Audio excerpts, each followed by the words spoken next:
Hello, everyone, and welcome. Thank you for joining me today. I'm very excited for today's show. I've been preparing for a while for it, and today is the day. We're going to go over some unconventional techniques for you to grow your business. So, I want to start out by doing a little talk about this thing I'm launching called the Solopreneur Connection. So, what is this? So, it's an exclusive peer advisory group designed to help build and grow small business. So, starting in September, we're going to have a chance to connect, learn, and thrive with a select group of fellow solopreneurs. So, it's really aimed at independent business owners that are looking to connect with other independent business owners in to talk about business. Okay. So, we're going to be covering a lot of things like we're doing today, like client management, lead generation, how to maintain growth, how to hire, do all those sorts of things. There's going to be a free sort of meetup group every month. And then starting in October, there will be a paid peer advisory group. So those cohorts will kick off in October. Spaces are going to be limited so we can ensure personalized attention. So don't miss out on this chance. If you're interested, I will post a link to the group for people that are interested. If you want to message me on LinkedIn, I'll send you a link to the group where you can join and then you can keep an eye on what's going on there. Joining the group doesn't mean you're signing up for anything, it just means that you have interest in it. So shoot me a message on LinkedIn and I'll make sure that you get that link. Okay. All right, let's move on. So today we're going to be starting with retaining clients and growing faster. That's what we all want to do, right? We want to do it. But I do want to start out with talking a little bit about what we're going to be doing today. So in the next 60 minutes, we're going to talk about the exact strategy for growing your firm in 2024 through client retention and expanding your services with current clients. And today's presentation is an example of the type of work I do with B2B businesses that are providing services. And so if you have interest, give me a shout out. I'd be happy to talk with you about the things that you're working on, the opportunities that you're seeing, and how to help you out. So cool. All right. Make sure you stay to the end of this webinar because I'm also going to give you a link to the free ebook that covers a lot of things that are in here as well, just a bit in bit more detail. There is a lot to cover in this. So each of these strategies I'm going to go through today could be a webinar on themselves. And they will be videos in the future where I do deeper dives into each of these strategies. But for now, I want to float them out there for discussion. I want to get your questions and concerns, anything that you've got that might be of interest. Okay. Let's move on. Now, before we jump in, I do want to mention I know there's distractions. So please close out Facebook, stop checking your email, put the cell phone down, grab a pen and paper or some way to take some notes. Probably go through this very quickly. So, again, if you have concerns, questions, reach out. I'll talk to you about this. Okay. If you are here because you want to learn how to leverage existing clients for more revenue, put a one in the chat. If you're here for you want to re-engage past clients, put a two. And then put a three if you're interested in how to showcase your services. Okay. So put those in there. It'll help me guide the conversation. Okay. All right. So you might be wondering what we're talking about today as a general theme. So the whole theme of today's presentation is how to upsell and deepen the relationships with existing clients. And that is super important. There's so many people that they get afraid of their clients. And why is that? One of the reasons is because when clients show up, okay, they usually are in charge of the relationship because they are the ones that are coming to you, right? So a lot of you are going to say, if I did a show of hands, how many people get their business through referrals? It's probably a lot, right?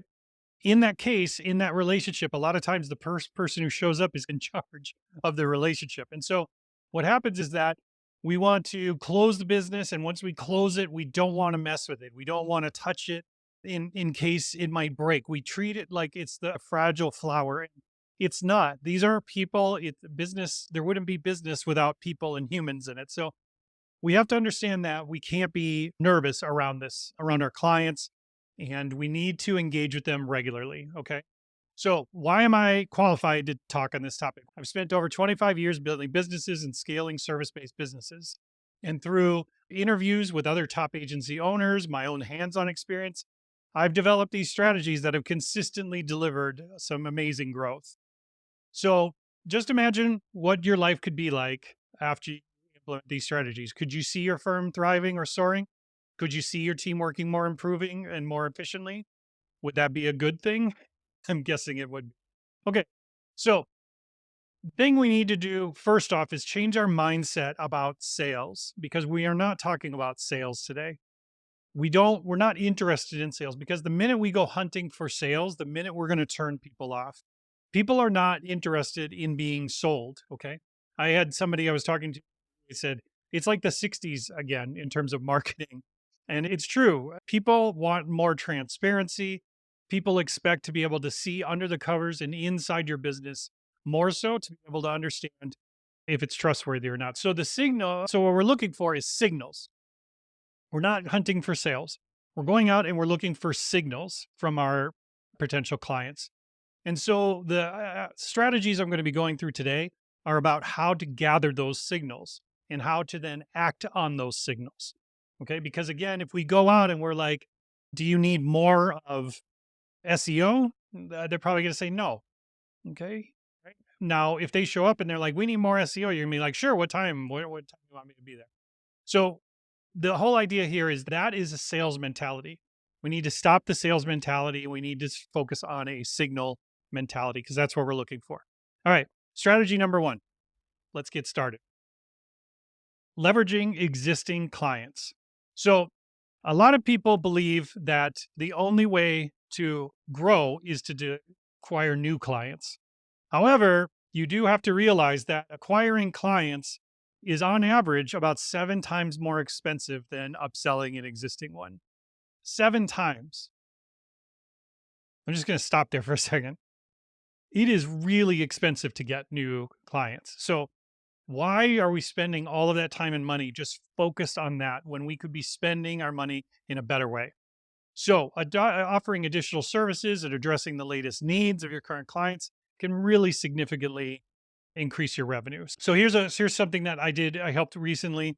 We set up a call with the founder and the main clients, and they'd have a 15-minute check-in call as the project was going on every couple of months, sometimes once a month, sometimes once a quarter, depending on the size and the scale of the client.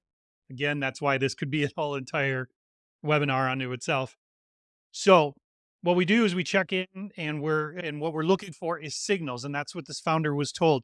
Look for signals. And the founder did mention that content strategy was an issue for them. And the founder actually listened to them and the client actually proposed adding content writing services because honestly, and we'll get to this in a later strategy, they were unaware that these people did this.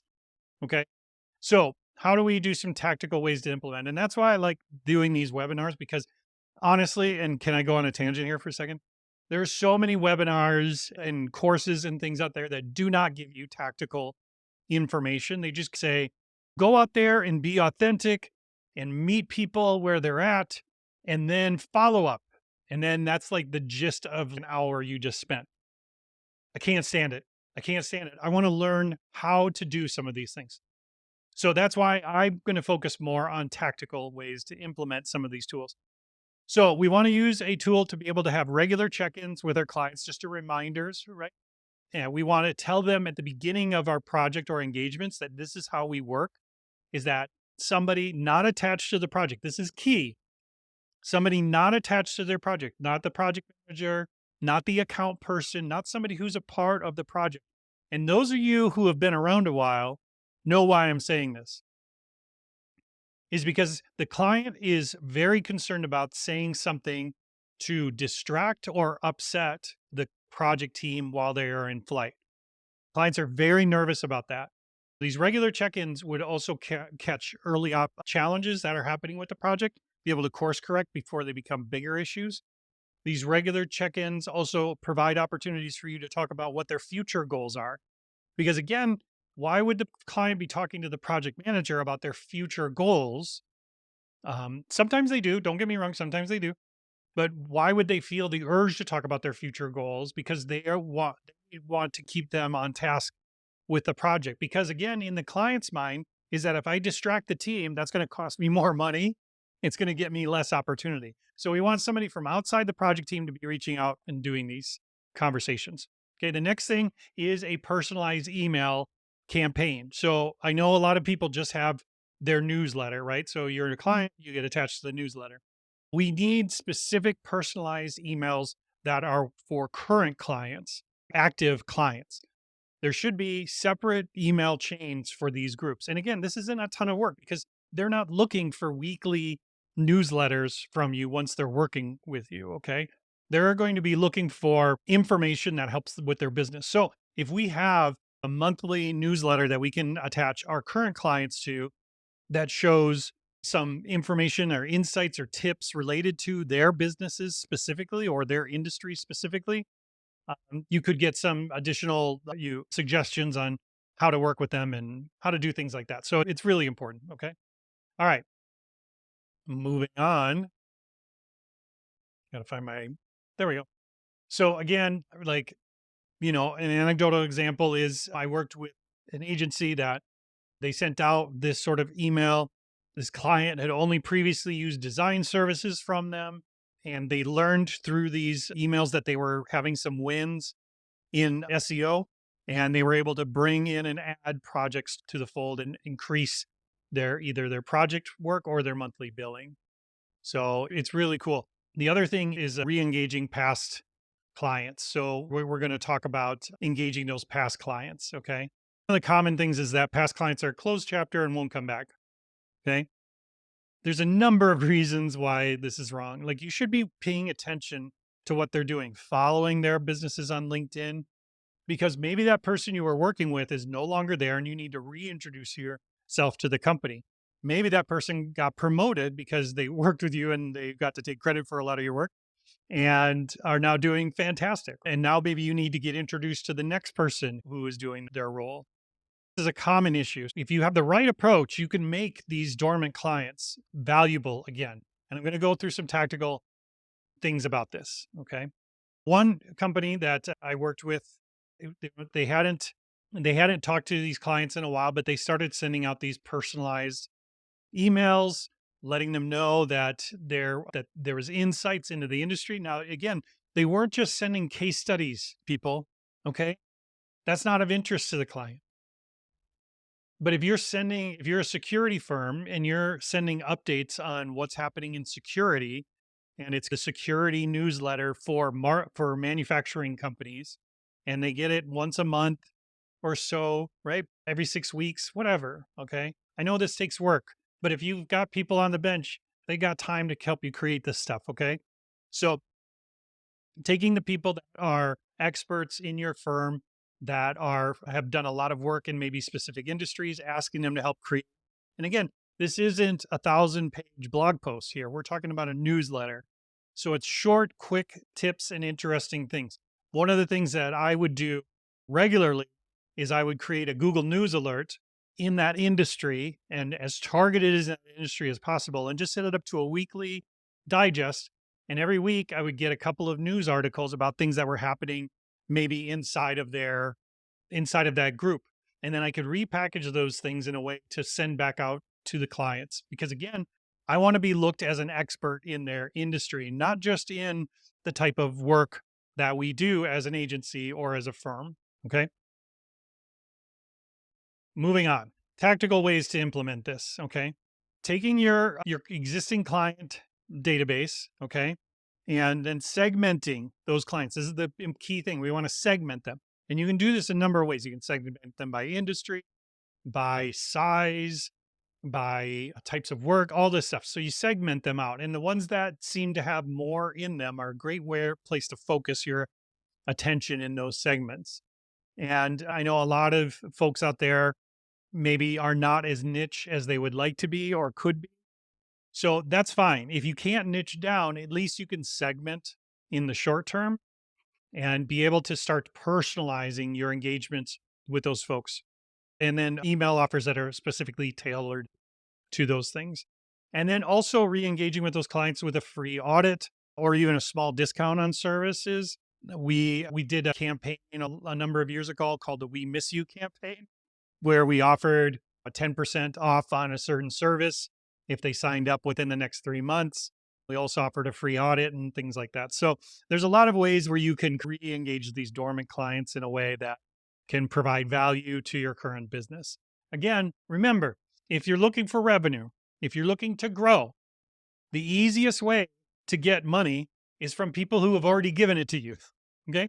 We don't want to necessarily always have to go out and find new clients. I know lead gen is huge. Okay. But this stuff is a little bit more difficult. Why does your email inbox or LinkedIn messaging not stuffed with people saying, hey, I can help you re engage with your current clients and make you more money? Why isn't it? I'm waiting because only you can do this work. Okay. These people from the outside that are going to offer you 60 free leads a month and stuff for leads you don't want and could never execute on anyways and waste your money. This is, you've got money in the bank right here. Okay. We just need to reinvest that money and get it out of certain stocks and into better stocks. Okay. All right. Let's talk about strategy number 3. Now, this one is a very specific challenge because a lot of people can run into issues with this because their mind goes crazy when I talk about this. We need to start small. I want you to keep your mindset small. And remember, mindset is about signals, not sales. Okay. So let's start about with one of the false beliefs. Clients don't want to give feedback or be involved in your business. Hopefully, you know that's false. Clients really appreciate when their opinions are valid and not just when they have issues. Okay. This is the other key. You people listen. Whoa, I pushed the wrong button. Sorry. Clients don't only want to be talked to when things are going wrong. Okay. They want you to engage with them when things are going well. Okay. And that's the best time to start getting feedback and question and insights from them is when things are going well. So what we're talking about is a client advisory board. Okay. I worked with a software development company. We invited a few key clients to join a client advisory board to get direct feedback on product features. And when I say product, productized services and just general customer support. Then the insights led to a lot of improvement, a lot of satisfaction, loyalty, a lot of testimonials was great out of it. And so there's a number of ways of doing this. In some examples, you could take them out for a special dinner, right? And spend a bunch of money on them, which I think is great, especially if your clients are in an industry where that's the norm, right? Where something like that is the norm for how they celebrate business engagements and things like that. Other clients might be more interested in a happy hour, some might be more interested in a brunch or a lunch or something like that. And getting out of their office and then going to meet with other people that might be in their same fields or just other business leaders. This is also a networking opportunity for them. So there's a lot of benefits to the clients. And again, make it a special event. Like print t-shirts that are for that event. You go to a place like teespring.com and print off a dozen shirts for 10 bucks a shirt and have the summer solstice agency meeting of the world. My agency and these clients save the world and make it fun, give them some swag, give them some gifts. It's fantastic. People really can enjoy it. Okay. And it's okay. Not everybody out there this is going to work for. You might have clients that are very difficult to do something like this. Okay. But that's all right. You can start with just 3 or 4 small clients. If you can't do something in person, a virtual meeting is just fine too, but make sure they do get some sort of care package. Send something ahead of time. It can also be a good icebreaker to each one, especially if you can do something that is specifically tweaked to each person, right? Somebody's into fishing, somebody's into gardening. You can send them different things and then make that a part of the initial discussion and icebreaker. And then this is really easy to do without having to have additional staff be involved in this. This should be something the founders are part of, or at least people in the executive teams, not just sales either. Okay. Let me just be clear. Okay. Because this isn't just a sales tactic, this is your business. Okay. Stop pushing off some of this work on a sales and account. You want to make sure that maybe the head of delivery or the head of strategy is at these discussions because they need to hear it from straight from the clients, not just playing telephone through sales. That's where we can lose a lot of opportunity. And I'll get into that in the next part here because here is the biggest issue that I find over and over again is that is that clients do not understand what you do. Okay. The one of the false beliefs is because they only asked for a small portion of what we got. So that's all they need. No. Okay. They're just unaware. They're just unaware of a lot of the services you provide. Okay. Think about the way that you operate in the world, right? You go to a place called Tires Plus. Okay. It's called Tires Plus, and you go there because you need new tires. And while they're there, there might be some signs and they might hand you some things, and there might be an invoice and a receipt that mentions get 30% off your next brake thing or something, your brakes or whatever the case may be. You went there for tires. Your mind is on tires. You're concerned about the tires. Tires are expensive. You're investing a lot of money in new tires. You hope you pick the right tires because who the hell knows anything about tires? They're like, these are good for all terrain. Great. Okay. Great. And these are good for blood. Like, sure, whatever. Okay. Because I don't know anything about tires, and your client doesn't know anything about SEO, doesn't know anything about software development, doesn't know anything about websites. That's why they're hiring you. Okay. And then if you just slide past them a little thing that's like, oh, by the way, we do this. Okay. And I've got people to push back on me sometimes. They're like, it says on our website. I was like, once I make an appointment at Tires Plus, what reason do I ever have to go back to their website? Unless it's to make another appointment or buy something else. And guess what? When I go back, it's probably going to be buy more tires. Okay. So when your clients engage with you, they're not going back and checking out your work. They're not doing that homework. Okay. There's no incentive and no reason for them to. So what we need to do is make sure that we are showcasing our full range of services. That doesn't mean that we are just discussing case studies. Okay. Yeah, case studies, they're old news these days, folks. I'm sorry. We don't need extensive case studies. These clients are not doing that kind of research like they used to 10, 20 years ago. Okay. There's a lot more competition out there. The competition is more competent than it's ever been. Okay. People are looking for places that they can trust their money with. Okay. That's what they're looking for. So, for example, I know a graphic design firm that just included a one-page PDF showcasing services with every invoice that went out. That's it. It just was attached. By the way, here's a showcase, had some funky name to it or something, and just regularly sent it out with every invoice. It was a nice thing. It wasn't like interrupting them. It wasn't a 20-page ebook or something like. It was just something that showed them and that had things regularly kept them top of mind that they could do these other services. And it turned out really well, worked really well for them. First thing first is like a service catalog. Again, I know it sounds old school, but guess what? Old school works. Okay. Old school is working. Honestly, like these days, if I had a bunch of money and I could invest it either in cold email or in mailing, mailing out stuff. The people's inboxes are full. What's empty is their mailbox. Honestly, I know a lot of people might laugh at. I'm telling you though, you've got a special kind of service. I dare you try some mailers. I bet you it'll work. Okay. So webinars. Hey, look, you're at a webinar. Hey, okay. Short case webinars that highlight your services with your clients and make it even a part of project check-ins and things like that. I think it's fantastic. Honestly, it's been really helpful for me to make sure that we have purposeful things. And I don't mean just a quick Loom video where I'm talking at you, okay? Because honestly, like I get it, Loom is fine, but yeah, just keep it under a minute or two.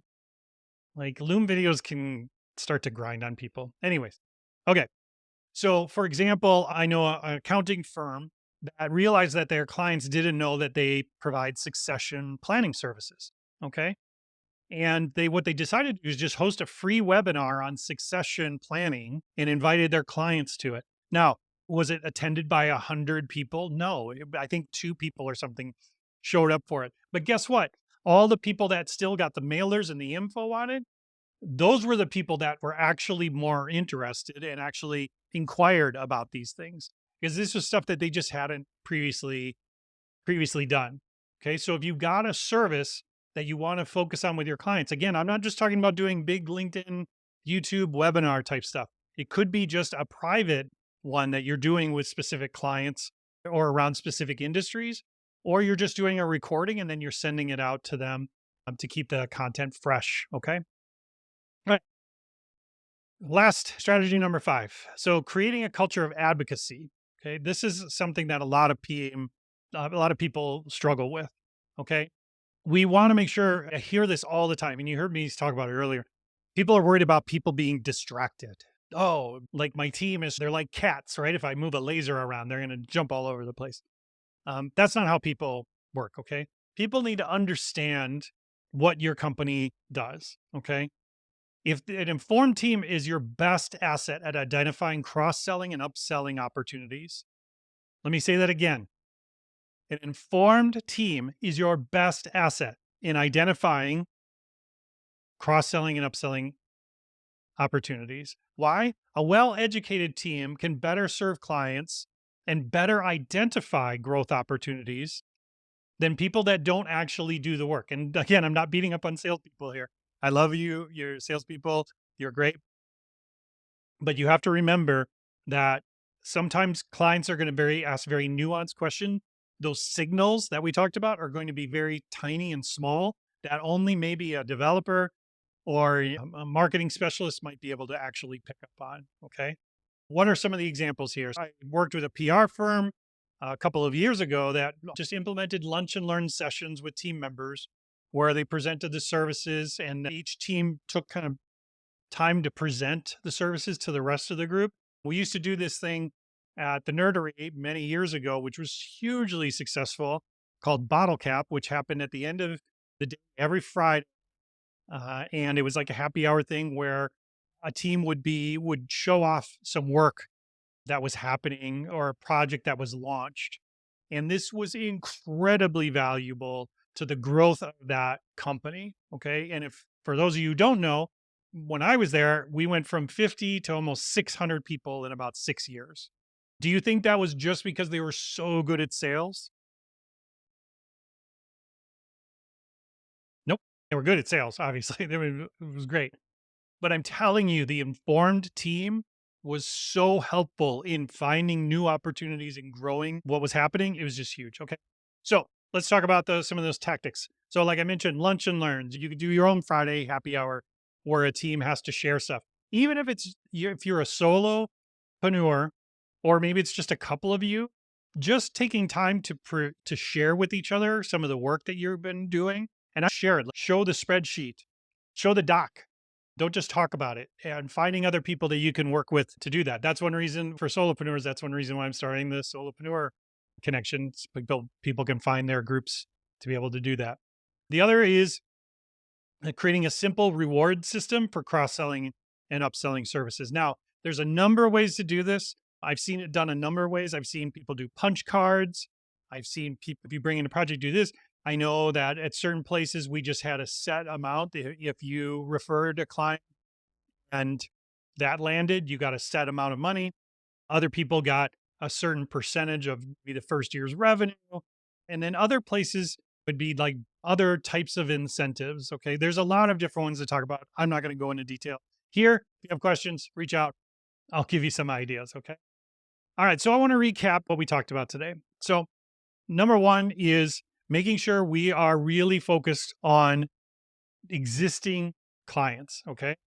It doesn't mean we're not out looking for new ones. Okay. But our existing clients can not only bring us more revenue, they can teach us a lot. Okay. And implementing those regular check-ins and feedback systems. And I don't mean check-ins like project check-ins. How you doing? How's things going? Okay. The next thing is to make sure that we also are tailoring services based on client needs. Okay. Now, if you run a business or an agency, excuse me, I've had people push back and say, I'm an SEO company. I do SEO. So I'm not going to offer website services. Okay. That's fine. But you're a business. Okay. If you're looking for business, you might be playing in the wrong pool. You might need to add website development or design services as part of the strategy and services you are offering to grow your business. Otherwise, if you're just an SEO person, I don't know why you just don't have a job. It's way easier. Just go get a job. You're fine. Okay. but you have to listen to your clients and you have to manage and move your services in a way that constantly is ahead, just a little bit ahead of them. Okay. But if you are just in response mode, that's one reason why you're not growing. And how do we get ahead of our clients? We need to be in the rooms with them. We need to understand what they're working on. We need to build stronger relationships. And then that's how we gain those valuable insights. And that will increase client retention and drive more strategic alignment. And it just works great. Okay. So, last thing here I'll talk about is obviously I mentioned the client advisory board. That's a big project. Okay. I get it. But again, if you're a sizable agency or someone watching this and you're at a place that's larger, these things work really good. Okay. Maybe if you're just a one, two, three person place, it might not be, you might not be there yet, but the other things, this is just something to keep in mind for the future because this can be, it can be turned into a bunch of work, valuable work. Okay. But a bunch of work. Okay. And then again, illuminating your full spectrum of services. I'm telling you, especially when clients are showing up to you, when people are showing up to ask for services from you, they are looking for this one thing. Again, back to my Tires Plus thing. I go to Tires Plus.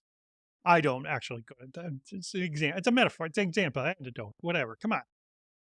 You go to Tires Plus. Why do you go to Tires Plus? Because they're about tires. You go to Goodyear. It's about tires.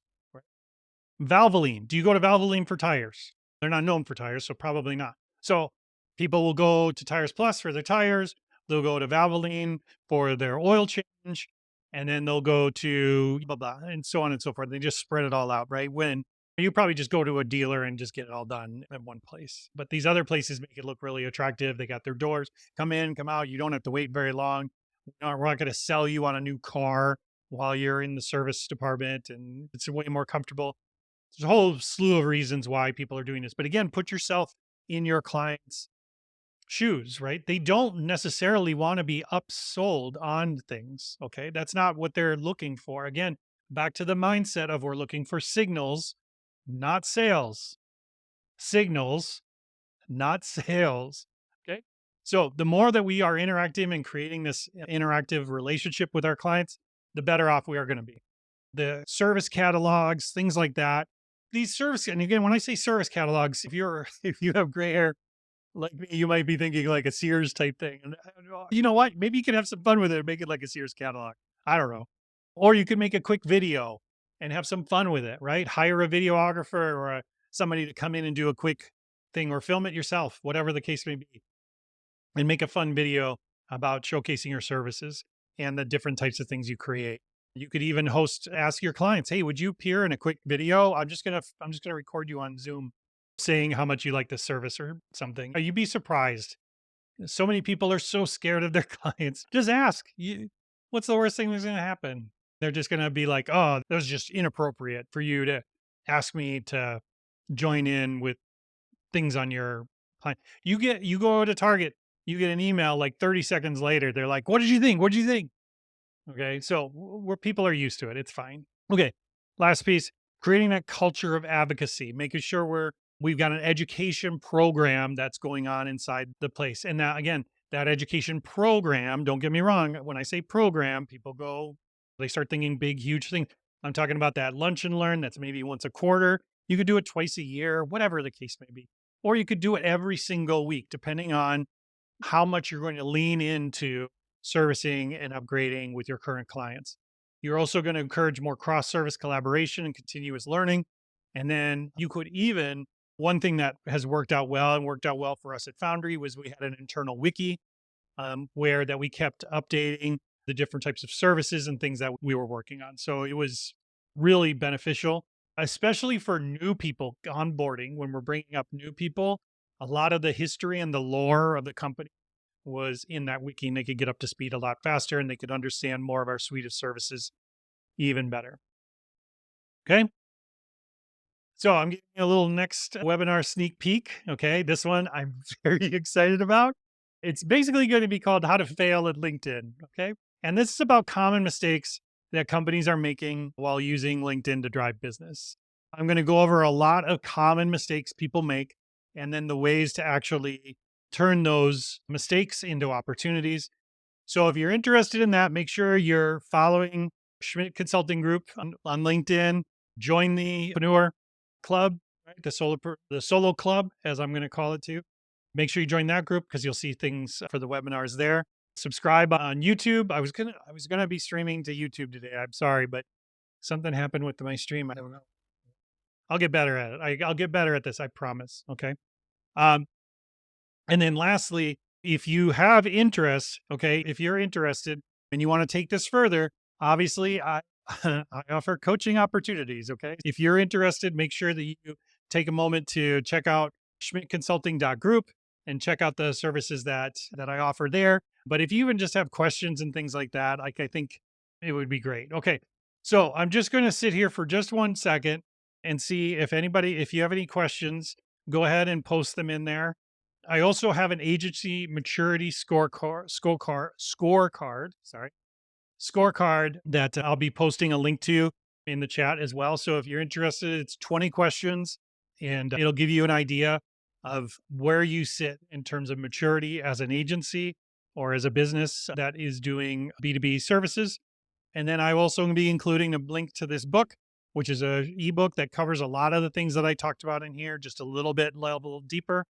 And I just want to thank you for attending. I worked pretty hard at putting this together in a way that I felt was going to be actually actionable for people, actually actionable for people. So if you're watching this at a later date and you want to connect with, just find me on LinkedIn. It's the best. I'm there all the time, hanging out with my friends. And if you want to take it further and you want to amplify the potential results of these things, just contact me. I can turn it into more tailored strategies and things that will help you out. And as I mentioned, check out the Solopreneur Connection. If you can't find the group on LinkedIn, just message me. I'll make sure. Invite again. It is for people that are solo business owners or independent small business owners. It's going to be a meetup and then eventually a peer group where people can get together and share with each other. So, again, I just want to take one last second to thank you if you made it this far. I really appreciate you. Okay. I really do. And I'm having so much fun doing this and doing this work. And I'm getting such great feedback from the folks. So if you found this informative, do me a favor, share it with somebody, or at least share some of the things that you learned here. Help me get the word out and promote that webinars and courses don't need to be just a bunch of anecdotal information, that you can actually get some tactical information. So I appreciate all of you. We'll see you at the next one. How to fail at LinkedIn. It's going to be great.